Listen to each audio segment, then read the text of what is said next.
Imagine taking creatine because it's believed to be exceptional for optimizing muscle growth and strength, yet you notice no changes in your body.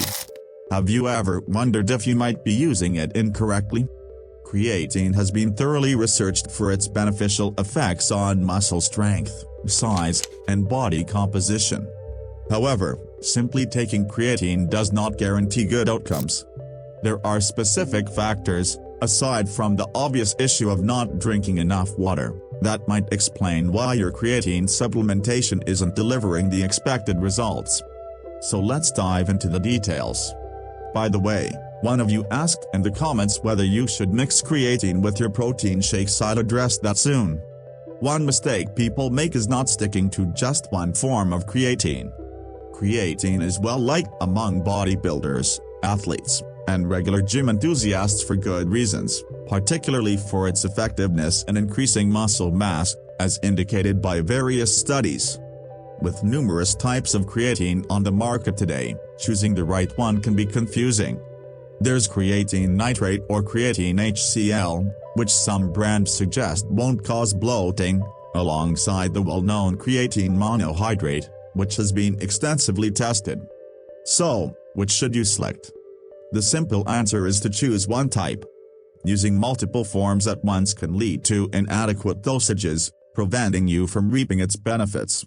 Personally, I prefer creatine monohydrate and plan to stick with it, as its advantages are supported by numerous research findings. Of course, other forms can also yield positive experiences, but the ultimate choice is yours.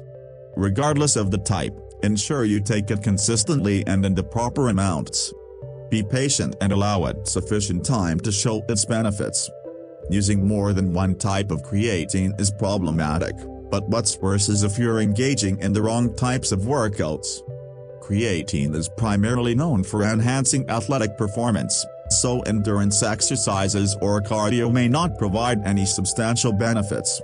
Energy production in the body is governed by three systems, with ATP being the main one utilized during resistance training and other high-intensity activities like sprinting. The ATP-PCR system makes creatine phosphate available for cellular use, facilitating ATP production. While the system generates energy rapidly, its stores of creatine phosphate are limited, providing energy for only about 10 to 15 seconds, with replenishment taking 3 to 5 minutes. The human body naturally produces creatine, but it also excretes about 2 grams daily, making diet and supplementation vital to support creatine production. One major advantage of creatine supplementation is its ability to increase resting levels of creatine phosphate, which enables you to perform high-intensity activities for longer durations, potentially leading to additional repetitions before fatigue sets in. However, moderate-intensity endurance workouts do not utilize the ATP-PCR system, so you might not notice significant performance improvements with creatine supplementation. Instead, focus on resistance training with 3 to 12 repetitions or anaerobic workouts featuring 10 to 15-second intervals, as these will best highlight the benefits of creatine. Just like hydration is essential for optimizing your training results, it also plays a significant role in maximizing the effectiveness of creatine. Another common misconception is expecting creatine to be a magical solution. While creatine is a reliable supplement, it is not a miracle cure. You can't anticipate drastic improvements in strength or size if you are inactive and waiting for instant results after beginning creatine supplementation. This mindset will only lead to disappointment. In reality, it takes time to fully saturate creatine stores in muscle cells. Once that happens, you'll gradually notice enhanced training performance, which will translate into additional reps and sets, ultimately boosting your overall training volume. Over time, this can lead to improvements in strength, body composition, and performance. Moreover, thinking that taking creatine just before a workout is sufficient is another misconception.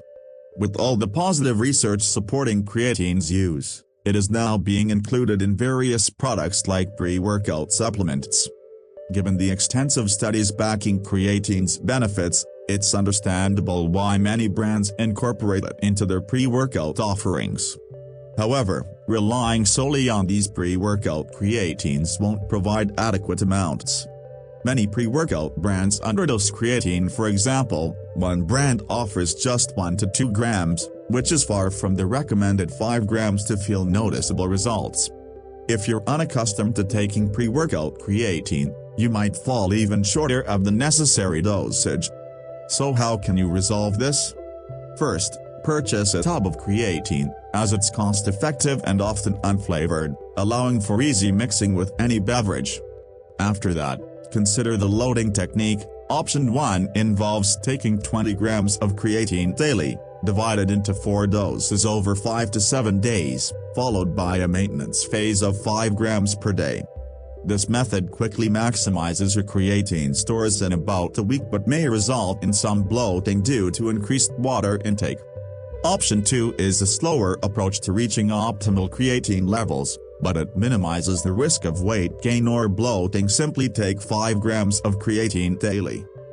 The human body is capable of more than we often realize when it comes to muscle building.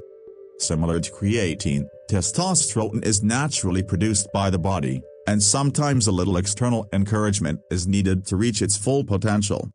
Fortunately, there are ways to boost testosterone levels to maximize muscle gains, but I'll discuss that shortly. Another issue many face is not drinking enough water.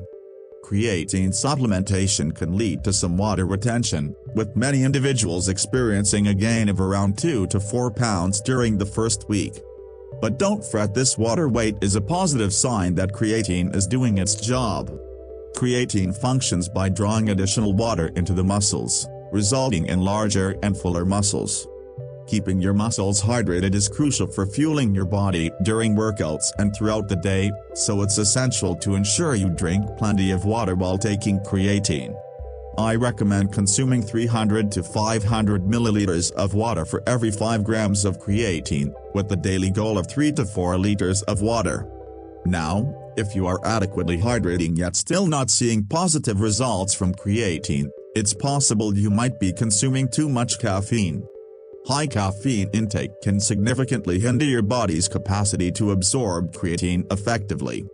Caffeine acts as a diuretic, potentially leading to dehydration. When your body detects caffeine, it signals the pituitary gland to reduce the secretion of the suppressant, also known as antidiuretic hormone, which in turn causes the kidneys to absorb less water, resulting in increased urination.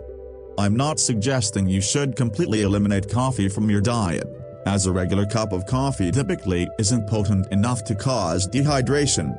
The real problem arises with high doses of caffeine from supplements, which can interfere with creatine's function.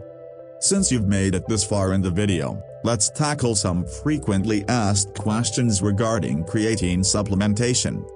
First, can you mix creatine with protein?